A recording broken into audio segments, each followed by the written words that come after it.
I've been telling stories for going on more than 15, 16 years. Over those 15 years, I have learned a lot. Everything from how do you tell a story with multiple frames in a video? How do you tell a story through a single frame, through a photo? In some ways, doing video, you're able to, there's a lot more that's forgiving about it. You're able to, you know what you're gonna capture, you know what the story that you're aiming to get, but then as long as you have some decent problem-solving abilities, you can fix a lot of things in post. With photography, it's quite the opposite. You really want to capture that story. You want to have an idea of that beforehand, and then it's a lot more detail-oriented, I feel like. And so, by all means, I am still learning. I am still honing my craft. Every single year, there is more and more to learn, but it's an amazing thing to just be able to do this for a living. I was born with something called brachial plexus in my left arm. So when I was born, my arm was like webbed to my body. I didn't have an elbow, I didn't have anything. It was just like Spider-Man webbed to my body. And then they were able to do a surgery, and when I was like 3, I fell and I broke my arm. And then I broke it again like 2 weeks later. I was kind of a rambunctious kid. And through that, they were able to make an elbow. And so they slowly just kept reconstructing my arm, had major reconstructive surgery as a kid. They took nerves and muscles from my legs and was able to basically construct a new arm from it, which is kind of insane when you think about it.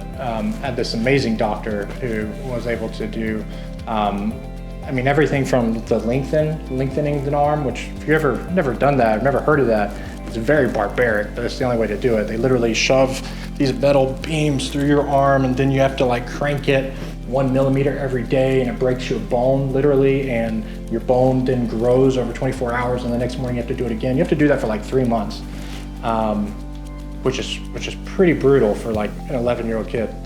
But it is what it is. It's funny, I tell people when they ask, I hear it all the time, what happened to your arm, what happened to your arm? I tell people it's a shark bite or 100 other things. You can literally tell anybody anything and they'll believe you, right? Because it's not like, who's gonna argue with you about your own injury? But I will say this, I think that going through that, I had to do everything differently. I couldn't cut my steak. I couldn't tie my shoes. I couldn't even play like video games, like on the Sega Genesis. I remember I had to learn how to flip the controller upside down because so my hand would mash the buttons, and then I would just learn how to move and everything in an invert way on the movement. And I just had to find different ways to solve the most mundane problems. Next time you're just walking around, you don't have anything to do on a Saturday, try just tying your hand to your back and seeing how far you can get. It's really hard. So you have to find out different ways to basically problem solve. I think for me, that was a huge reason of who I am today. I would not be who I am today if it wasn't for specifically that. Because when it comes to videography, when it comes to photography, a lot of it, especially videography, is all problem solving. Give me somebody who is a great problem solver and doesn't have much technical ability, and I can work with them way better than somebody that has a bunch of know-how that doesn't know how to solve problems, especially when you're doing professional work, because in those environments, it's all high pressure. You gotta get it right. You can't waste time. You better set up right. You better prep right.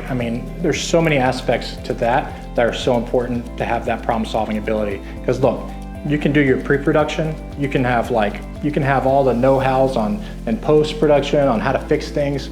But if you don't really know how to problem solve, especially in the moment, it can make your life so much more difficult. Videographers I know, if they're not doing wedding videos now, they did it at some point.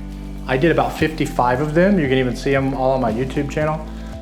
Did about 55 wedding videos and I was done. I'm like, my relatives could call me and invite me to a wedding. I'd be like, no, I'm good, thanks. It's like I was so done with the wedding industry.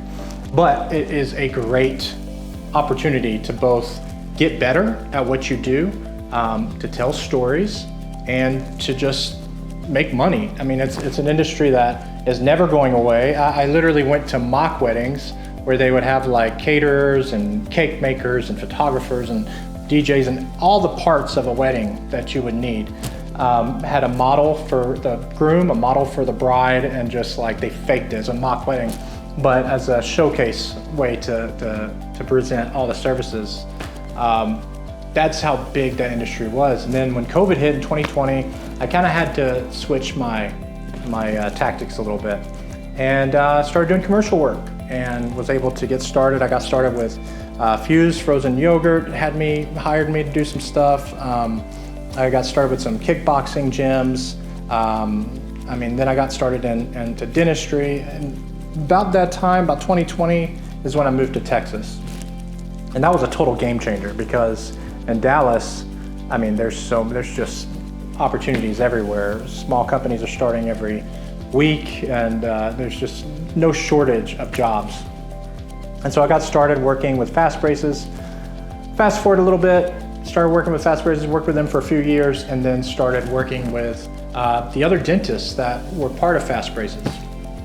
And part of my job was, as a creative consultant, was to not only make videos and video interviews and patient testimonials and doctor interviews, but to also try to market everything that Fast Braces is, not to patients, but to doctors. And so through that, I was able to help craft Fast Braces online and do a lot of great work, and found myself really just working around a bunch of dentists.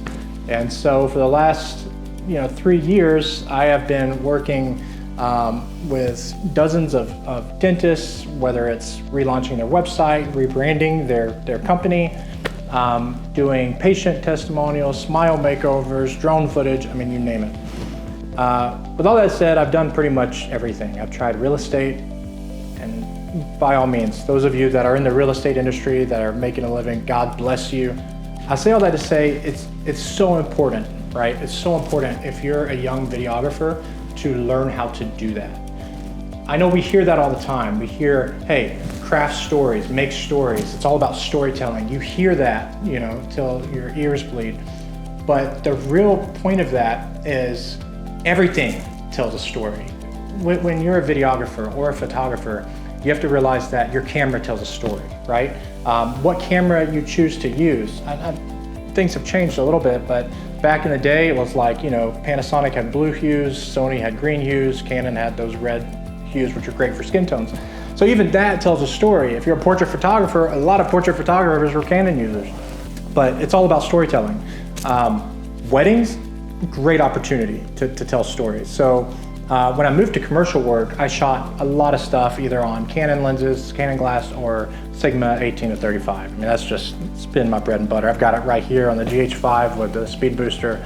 You can't, it's just so tack sharp and amazing. And I'm shooting this on HLG. I probably am gonna throw a letdown on it in post, but even things like that tell a story. I got really into using Voigtlander glass, which is like German-made manual glass. It goes down to 0.95 aperture, which is just crazy. And that glass is so fast. You can crank that thing down all the way to 0.95 and just, the light that comes into that thing, it's also extremely shallow depth of field. So I would walk around with that on a gimbal at 0.95 and just pray to God that I'm able to keep step with the bride and the groom. It was quite insane. When I first got started, I would walk in front of people, the photographer shots all the time. They would get so mad at me. I had to learn how to really work with them. But I realized in doing weddings, very easily, everything can be clinical, especially if they're in a conference room or a hotel. Those are the absolute worst. Give me a wedding where it's in a barn with a bunch of dead animals on the walls, I can kill it, because there's a story to be told there. Put me in a clinical room, you gotta tell a story in a different way. So then you look, okay, what about the couple can I really share? What makes them unique? And it was a lot of fun. I was able to craft stories about, couples who met on 5K runs, or couples that met doing some kind of sport or activity, and I was really able to capture that essence. So whatever creative outlet that you are pursuing, whether it's graphic design, whether it's video, whether it's photography, I just want to encourage you that there is always a story to be told. I also want to encourage you there's a lot of, all this evolving and AI and all these things, and a lot of people are like more hesitant to really jump in. I would say, forget that, right? Use it if you can. My whole philosophy is if you can use AI to help you make money, then absolutely use it. I've used AI in many different ways, not to replace, but to enhance, especially when it comes to dental marketing. It can help you immensely. Do not be scared of it, but learn how to embrace it. And know that you will be unique no matter what. No matter what avenue you're in, if you know how to tell stories, then your work will be unique. Do not give up, do not be filled with fear, but persevere, and just know that your brand and your story matters. It's different, it's unique, and you have a story to tell. Working in the creative industry can be very difficult in that regard, especially when you work with clients, because working with clients can bring on a whole set of challenges. Oftentimes, it's the vision that they're hiring for. They kind of have a vision already. They want you to be able to illustrate it and to cast it. And so anytime you work with a new client or on any project whatsoever, you really need to sum it up to 3 main points. What is the purpose? What is the message you're trying to communicate? And who is the target audience? And then you never come like more than 100 feet away from those 3 things. Everything should feed back to those 3 things: purpose, message, target audience.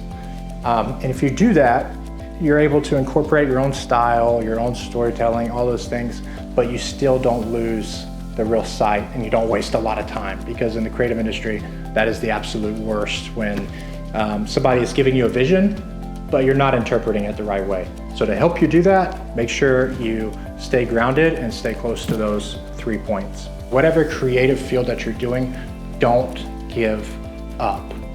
Don't get distracted, don't get discouraged. Don't try to just see what everybody else is doing all the time and then just, get upset when somebody else is doing better work than you, or seems like they're doing better work than you. Stay on track, stay focused. Maybe you're working part-time and doing this on the weekends. Whatever it is, have that dream and have that vision and pursue it. Know that you are unique, that you have a story to tell, and do everything you can to tell that story.